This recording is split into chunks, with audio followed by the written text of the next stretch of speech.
I walked into the lecture hall and froze at the sound of my girlfriend Emma's voice carrying across the room.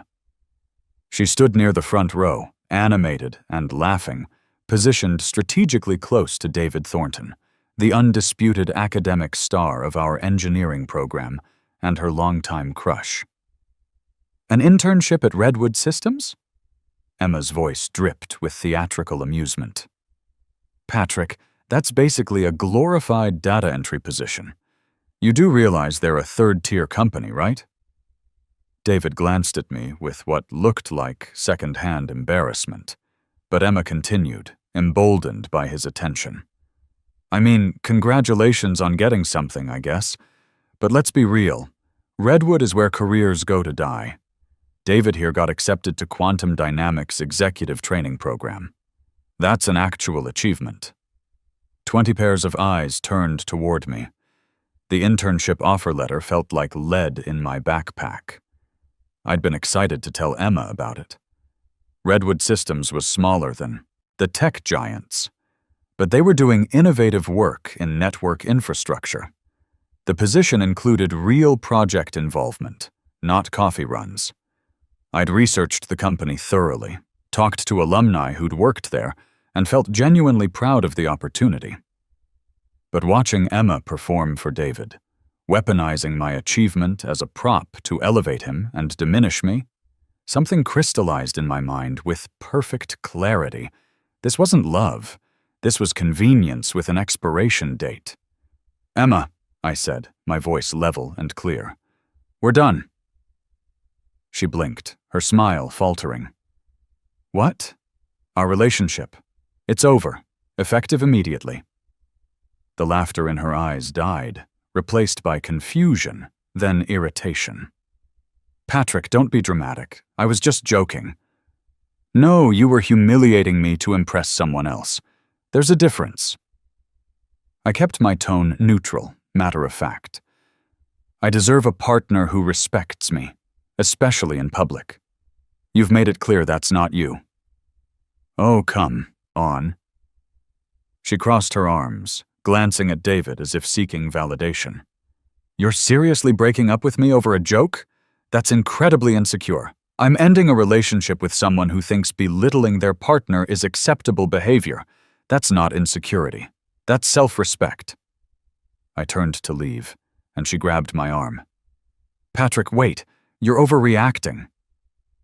I gently removed her hand. "I'm not angry, Emma. I'm just done. We want different things. You clearly want to be with someone like David, someone you consider impressive. I want to be with someone who thinks I'm enough. Those are incompatible goals." "This is ridiculous," she hissed, aware of our audience. "Can we at least talk about this privately?"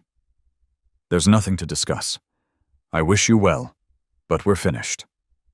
I walked out without looking back. My hands were steady. My breathing was calm. I felt no urge to yell, to explain further, or to make her understand. The decision was made, and it was the right. 1. By the time I reached my apartment, Emma had called 6 times and sent a flurry of texts oscillating between apologies, accusations, and attempts at rationalization. I blocked her number, not out of spite, but out of necessity. I had no interest in being convinced to accept less than I deserved. My roommate Jordan found me that evening working on my laptop at the kitchen table. "Heard you and Emma called it quits," he said, grabbing a beer from the fridge. "Brutal way to find out, apparently. She's been messaging mutual friends saying you humiliated her." "She humiliated herself," I said without looking up. "I just refused to participate further." "Fair enough. You doing okay? Honestly?" "Yeah, I feel lighter." And I did. The relationship had been deteriorating for months. Emma's constant comparisons to other couples, her fixation on status markers, her tendency to volunteer my time without asking. I'd been tolerating small disrespects, telling myself they weren't worth fighting over. But they'd been accumulating, building toward exactly what happened in that lecture hall. The next day, I contacted Redwood Systems, and confirmed my acceptance. I also reached out to Professor Hensley, who'd recommended me for the position. "Patrick," she said when I stopped by her office, "I heard there was some drama yesterday. Are you all right?" "I'm fine. I wanted to thank you again for the recommendation and ask if you had any advice for making the most of the internship." She studied me for a moment. "You're taking the position?" "Absolutely. It's exactly the kind of hands-on experience I need." A smile crossed her face. "Good. I'll tell you something. Redwood is small now, but they're positioning themselves perfectly for the next wave of infrastructure demands. The CEO, Thomas Way, is one of the sharpest strategists I've ever met. If you impress him, it could open doors that places like quantum dynamics never would." "I intend to impress him." "I believe you will." Over the following weeks, I discovered that Emma's public humiliation of me had become something of campus gossip. Several classmates approached me privately, expressing sympathy or admiration for how I'd handled it. A few mentioned that Emma had been complaining to anyone who'd listen that I'd overreacted and embarrassed her in front of everyone. I didn't engage with any of it. I focused on preparing for the internship, reviewing technical documentation, brushing up on networking protocols, and reaching out to Redwood employees on LinkedIn to learn more about the company culture. One conversation particularly stood out. I'd connected with a senior engineer named Rita Alvarez, who'd been at Redwood for 5 years. "The company gets underestimated a lot," she told me over coffee. "We don't have the brand recognition of the big players, but that's actually an advantage. We can move faster, take risks they can't, and the people who join us are here because they want to build something, not just collect a prestigious name on their resume." That's exactly what attracted me to the opportunity. "Then you'll fit in perfectly." Thomas hates corporate politics and ego-driven decision-making. He cares about results and integrity. Show him both, and you'll go far. The internship started 3 weeks later. Redwood Systems operated out of a modest office building in the business district, nothing like the gleaming campuses of the major tech corporations. But from day one, I was treated like a professional, not a student.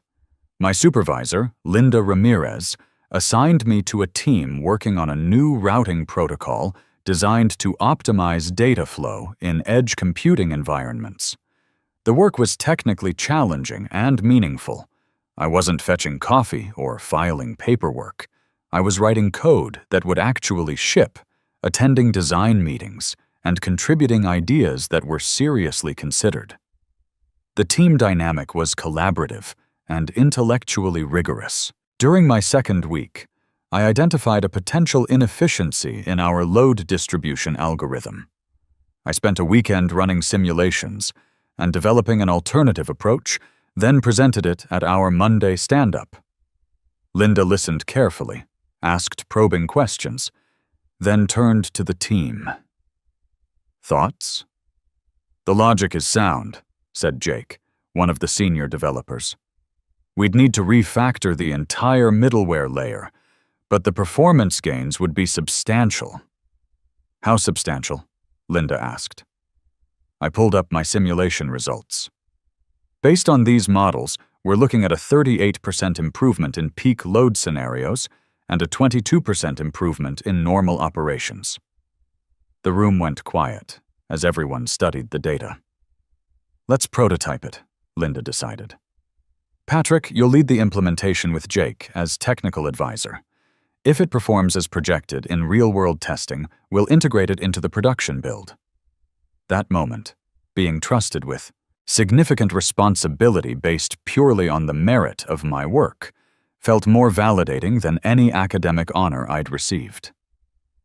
Thomas Way appeared at a team meeting 6 weeks into my internship. He was in his late 40s, with graying hair and an intensity that commanded attention without demanding it. "This is the edge routing team," Linda said, introducing us. "We're ahead of schedule on the prototype, largely thanks to Patrick's optimization work." Thomas reviewed our progress on the conference room screen, asking pointed questions that revealed both deep technical knowledge and strategic thinking. "Who architected the fallback mechanism?" he asked. "That was Patrick's design," Linda said. Thomas turned to me. "Walk me through your reasoning." I stood and explained the logic, how traditional fallback systems created bottlenecks, and how my approach distributed the load dynamically based on real-time network conditions. I'd run simulations showing a 42% improvement in recovery time. He listened without interrupting, then nodded. "Elegant solution. Have you considered how this scales in cross-continental deployments?" "I have concerns about latency accumulation," I admitted. "I've been researching predictive algorithms that might compensate, but I haven't found a satisfactory approach yet." "Good. Recognizing limitations is as important as recognizing opportunities. Keep researching. If you solve it, we'll patent it with your name on it." That became the pattern. Thomas would appear periodically, ask difficult questions, and push us to think bigger. He treated everyone's contributions seriously, regardless of their title or tenure. It was the opposite of the hierarchical, ego-driven culture I'd heard about from friends at larger companies. During this time, I occasionally heard updates about Emma through mutual friends. She'd started dating David shortly after our breakup, which surprised no one.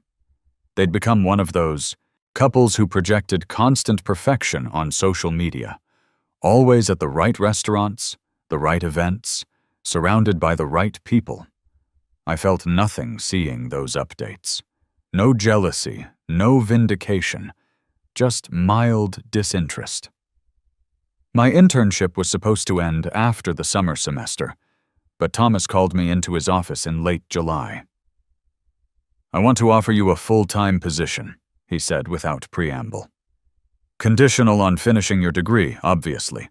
You'd start as a junior engineer, but with senior-level project involvement. We're also offering a stock option package. Small now, but potentially significant if we continue growing." I'd be honored to accept. "Good. Linda tells me you're one of the strongest analytical thinkers she's worked with, and I trust her judgment completely. Also, your edge routing work is becoming the foundation for our next major contract." That matters. I graduated the following spring with honors. Emma had tried to contact me twice during that time. Once through a mutual friend asking if I'd meet her for coffee, and once via email saying she'd overreacted to the breakup and hoped we could reconnect. I didn't respond to either attempt, not because I was angry, but because I was uninterested. That chapter was closed. At Redwood, I thrived. The edge routing protocol I'd helped develop became a cornerstone of the company's expansion into European markets. I was promoted to senior engineer within 18 months, then to team lead by year 3. The transition to leadership revealed new challenges. Managing people required different skills than writing elegant code. I had to learn how to delegate, how to provide constructive criticism, how to navigate interpersonal conflicts while maintaining team cohesion. Thomas became a mentor during this period, teaching me not just about technology, but about business strategy, negotiation, and leadership. "Technical brilliance is common in this industry," he told me during one of our strategy sessions. "What's rare is technical brilliance combined with business acumen and the ability to build consensus. You have all 3. Don't waste it." He also taught me about company culture and long-term thinking. "Every decision you make as a leader sends a message," he said. "If you tolerate mediocrity, you'll attract mediocre people. If you tolerate disrespect, you'll build a toxic culture. Be clear about your standards and enforce them consistently. The short-term pain of difficult conversations prevents long-term organizational dysfunction." I thought about Emma during that conversation, how I'd tolerated small disrespects until they'd accumulated into public humiliation.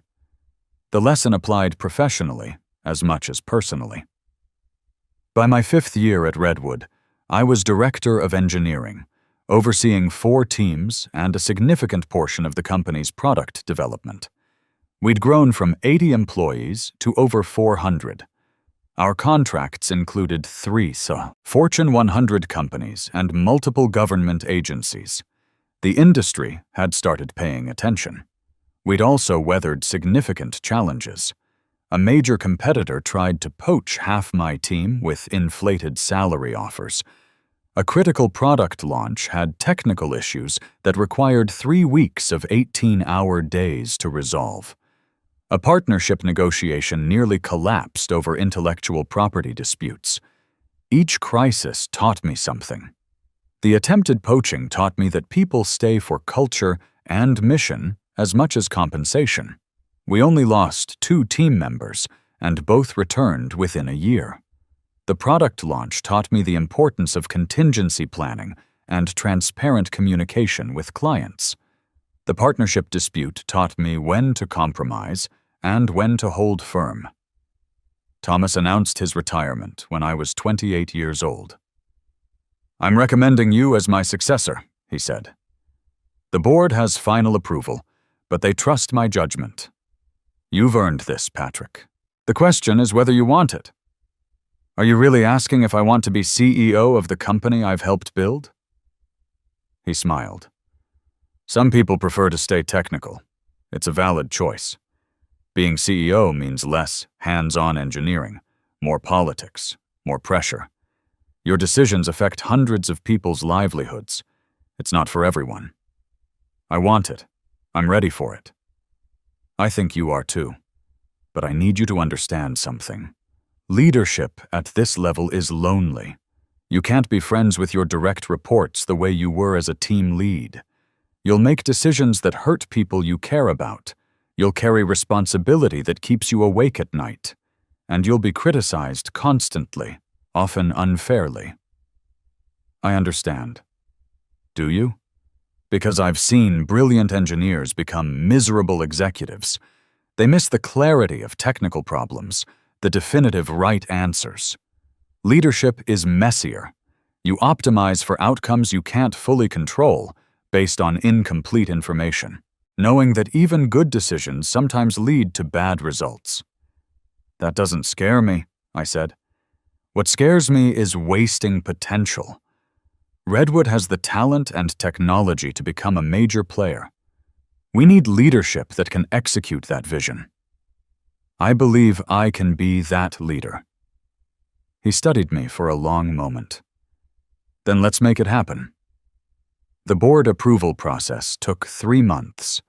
They interviewed me extensively, brought in consultants to assess my readiness, and conducted a comprehensive review of every major decision I'd made as director of engineering. It was thorough and occasionally uncomfortable, but ultimately fair. When they offered me the position, the board chair said something I've never forgotten. "We're not just betting on your track record, Patrick. We're betting on your judgment and character. Don't make us regret it." At 29, I became the youngest CEO in Redwood Systems history and one of the youngest in the entire sector. The job was demanding, relentless actually, but I loved it. We continued expanding, acquiring 2 smaller companies and launching a new product line that revolutionized how distributed systems handled security protocols. Revenue tripled in 3 years. Industry publications started running profiles. Competitors started trying to poach our talent. I implemented policies I'd learned from Thomas: transparent communication, merit-based advancement, zero tolerance for workplace politics. We developed a reputation as a place where talented people could do their best work without bureaucratic nonsense. One decision particularly defined my early tenure as CEO. One of our senior vice presidents, someone who'd been with the company since before I started, was creating a toxic environment in his division. He delivered results, but his team had the highest turnover in the company, and I'd received multiple complaints about his management style. I documented everything carefully, then called him into my office. Your division's numbers are strong, I said, but your team's retention and morale are unacceptable. I've received 7 formal complaints about your management in the past year alone. He dismissed it immediately. This is a business, not a daycare. People who can't handle pressure should work somewhere else. There's a difference between high standards and abusive behavior. You're crossing that line. My results speak for themselves. If you fire me, you're firing one of your top performers. No, I said calmly. I'm protecting the long-term health of the organization by removing someone who produces short-term results through unsustainable methods. You're terminated, effective immediately. He left furious, and several people questioned the decision. His division's numbers did dip temporarily, but within 6 months, we'd rebuilt the team with people who were both talented and collaborative. The division eventually exceeded its previous performance, and employees' satisfaction scores across the company improved significantly. That decision sent a message throughout Redwood. No one was too valuable to be held accountable for their behavior. I kept my personal life deliberately separate from my professional achievements. I dated occasionally, but remained single, focused on building something meaningful. The work itself was fulfilling enough. I'd long since stopped thinking about Emma or David, or that lecture hall humiliation. It had become a distant memory, barely a footnote in a much larger story. Then I received an invitation to speak at my alma mater's engineering symposium. They're doing a careers panel, my assistant Rebecca explained. They specifically requested you. Apparently, you're a notable alumnus now. I accepted. The university had been good to me, and I believed in giving back. The symposium was held in the same building where Emma had humiliated me, though in a larger auditorium.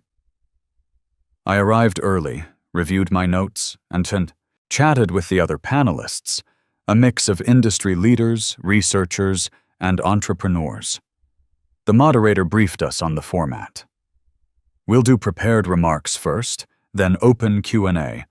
Very casual. The students are excited to hear your perspectives. The auditorium filled quickly. I scanned the audience out of habit, noting the eager faces, the laptops and notepads ready to capture advice. Then, I saw her. Emma sat in the 3rd row, slightly to the left. She wore business attire, a gray suit that looked expensive. Her expression was composed, professional. She was staring directly at me with an intensity that suggested she'd known I'd be here. Next to her sat David Thornton. I felt nothing.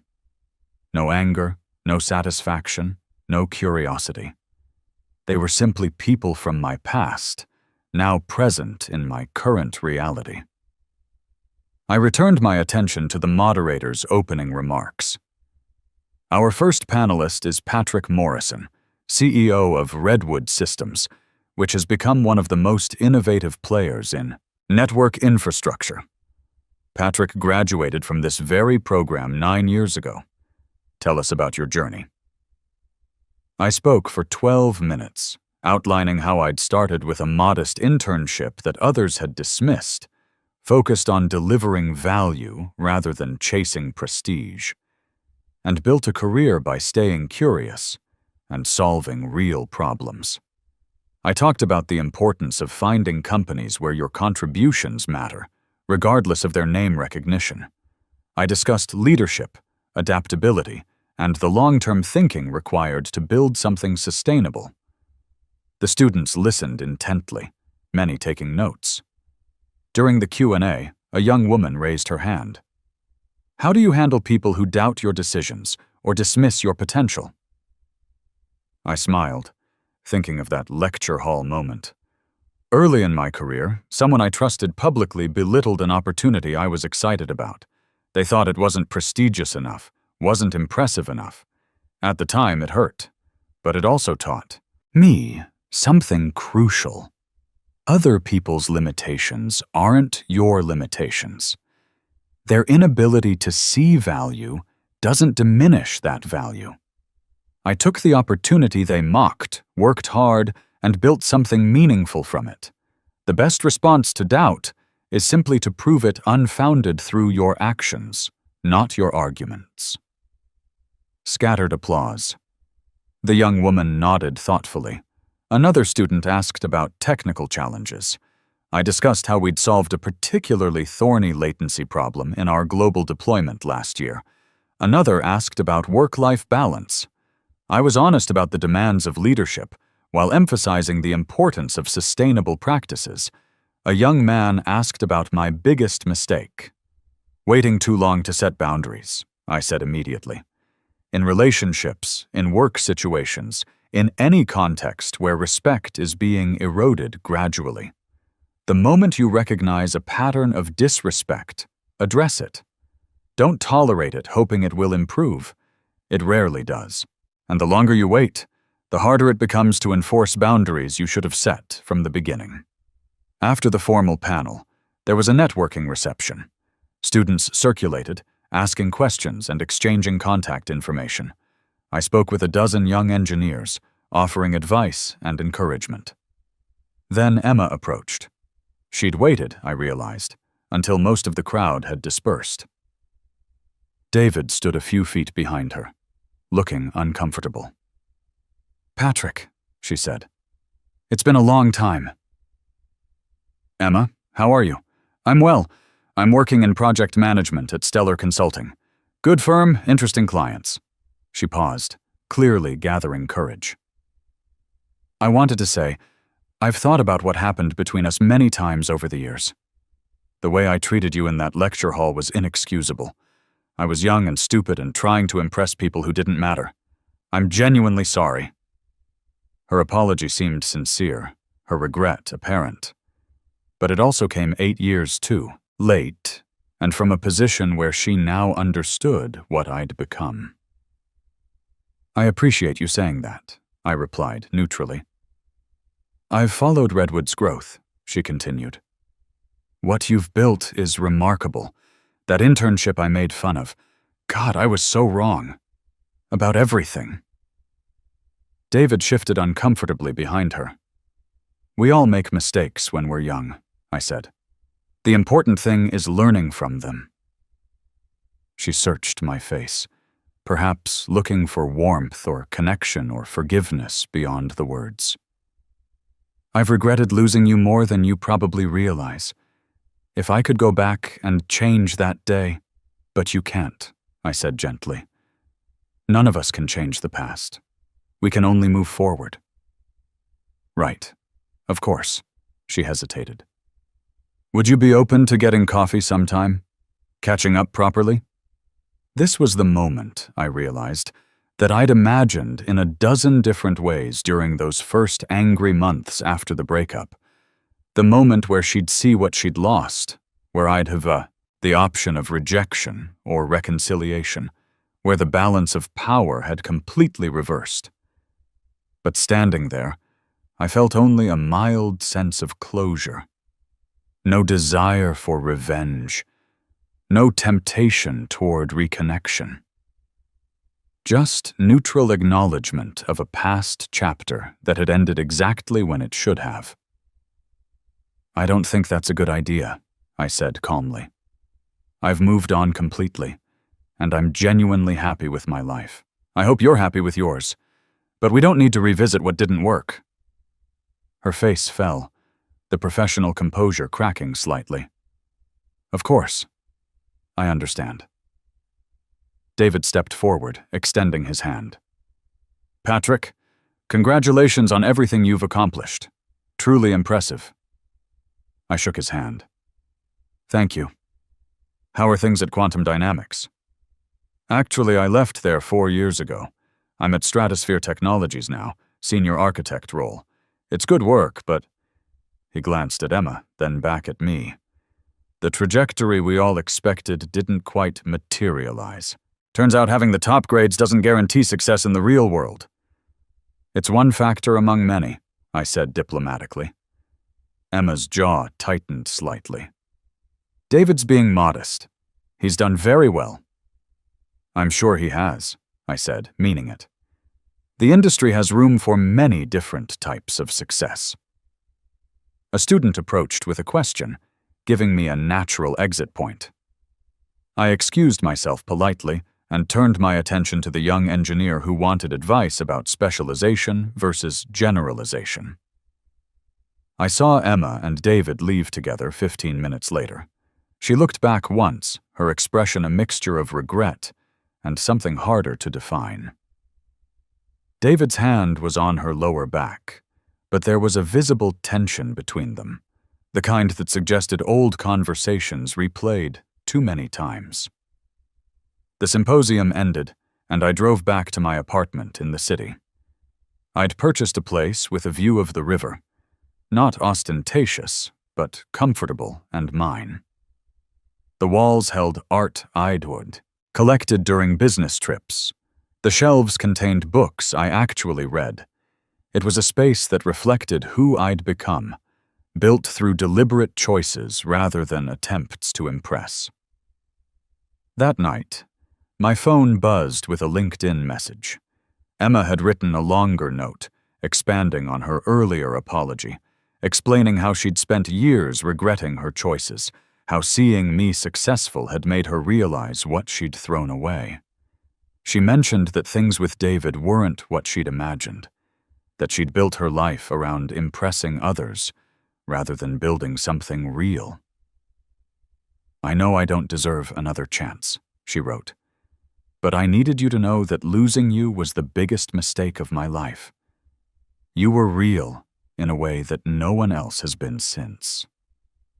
I read it once, then archived it without responding.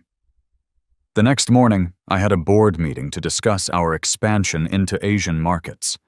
We were negotiating a partnership that could double our international footprint. The discussions were complex, requiring focus and strategic thinking.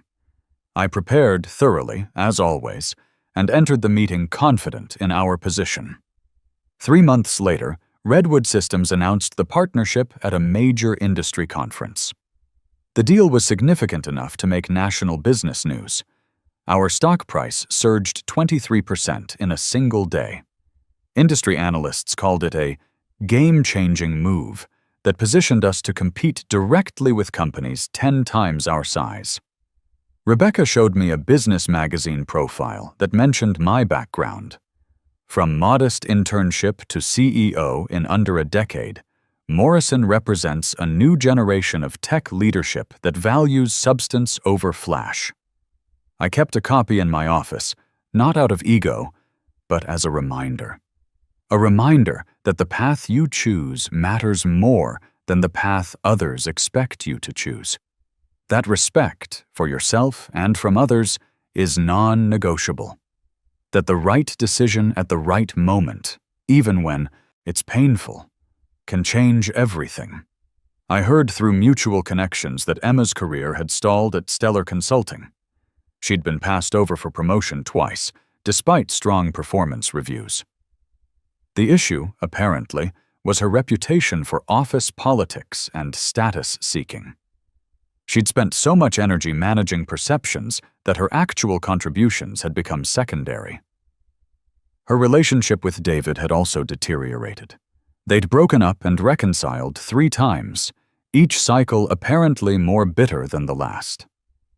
Friends described them as trapped in a pattern of mutual disappointment, both having expected the other to provide validation they could only generate internally. David's career had similarly plateaued. His role at Stratosphere Technologies was respectable, but unremarkable. The prodigy who'd been expected to revolutionize the field had become a competent but uninspired professional, producing adequate work without passion or innovation. I felt no satisfaction in their struggles, but I also felt no sympathy. We all face consequences for our choices. Emma had chosen to value status over character, impression over integrity. She'd bet on superficial markers of success and lost when substance proved more durable. I'd chosen differently. I'd chosen the opportunity others dismissed. I'd chosen to leave a relationship that diminished me.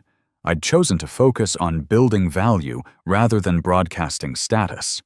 Those choices had compounded over time, each one building on the previous, creating a trajectory that led exactly where I wanted to be. A year after the symposium, I hired a new director of strategic initiatives named Alicia. She was brilliant, a Stanford PhD with experience at 2 major firms and a reputation for innovative thinking. We worked closely together, and over months of collaboration, I recognized something I hadn't felt in years: genuine connection with someone who saw me clearly and chose to be there. We started dating carefully, maintaining professionalism at work while exploring compatibility outside it. She was curious, funny, ambitious in her own right, and completely unimpressed by titles or status. We challenged each other intellectually and supported each other personally. "You're different from what I expected," she told me over dinner one evening. "The CEO thing could be very intimidating, but you wear it so lightly." "It's a job, not an identity," I said. "An important job that I take seriously, but it's what I do, not who I am." "That's exactly what I mean. You have nothing to prove." "Not anymore," I agreed. "I proved everything I needed to prove to myself years ago." Our relationship developed naturally, without performance or pretense. She never needed me to be more impressive, more successful, more anything than exactly who I was. And I never needed her to be anything other than herself. 2 years later, we got married in a small ceremony attended by close friends and family. Thomas Way was there, retired and happy, telling anyone who'd listen that he'd known I'd succeed the moment I'd explained that edge routing protocol as a nervous intern. Professor Hensley attended too. "I'm proud of you," she said quietly. "Not because you became a CEO, but because you became the kind of person who deserved to." At the reception, my brother pulled me aside. "Did you hear?" Emma saw the wedding announcement in the alumni newsletter. Apparently, she had a complete breakdown. Called her sister crying about how she'd destroyed her chance at happiness with you. "That's unfortunate," I said honestly. "I hope she finds peace." "You don't feel vindicated?" I considered the question. "I feel grateful. Grateful that she showed me who she was when the stakes were relatively low. Grateful that I had the clarity to walk away. Grateful that the path I chose led here." I gestured at the reception, at Alicia laughing with colleagues, at the life we were building, together. "This isn't vindication. It's just the natural result of making better choices." Because that's what it had been, ultimately. Not revenge or karma or cosmic justice, just choices and consequences playing out over time with mathematical inevitability. Emma had chosen to humiliate me when she thought I was choosing failure. She'd chosen status over substance, impression over integrity, performance over authenticity. Those choices had shaped her life in ways she clearly regretted but couldn't undo. I'd chosen self-respect over comfort, substance over status, building over broadcasting. Those choices had compounded into a life I was genuinely proud of. Professionally successful, yes, but more importantly, authentic and fulfilling. Standing at my wedding reception, watching my wife share stories with colleagues who'd become friends, I realized I hadn't thought about that lecture hall moment in months. It had lost its power completely, faded into insignificance against the weight of everything that came after. That's the thing about betrayal and humiliation. They only define you if you let them. If instead you use them as information, as clarifying moments that reveal who deserves your time and trust, they become catalysts for growth rather than anchors of resentment.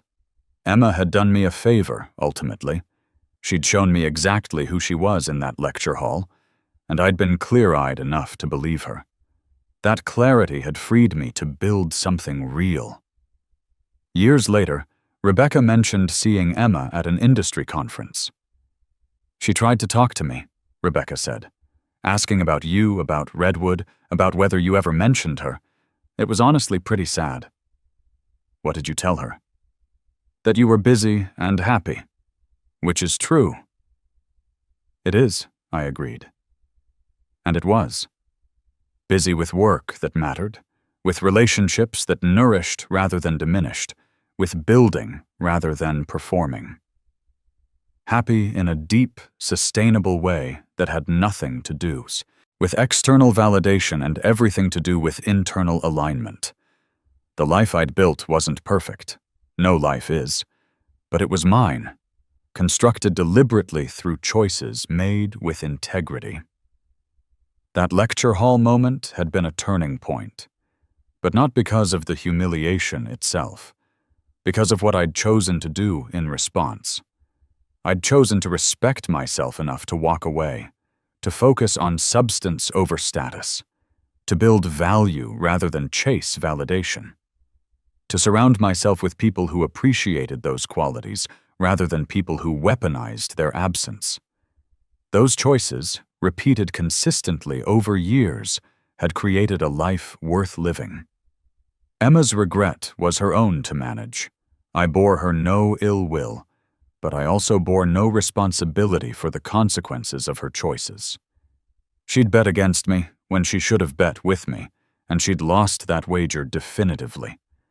I'd bet on myself, on substance, on integrity, on the quiet confidence that comes from knowing your own worth regardless of external validation, and I'd won everything that mattered,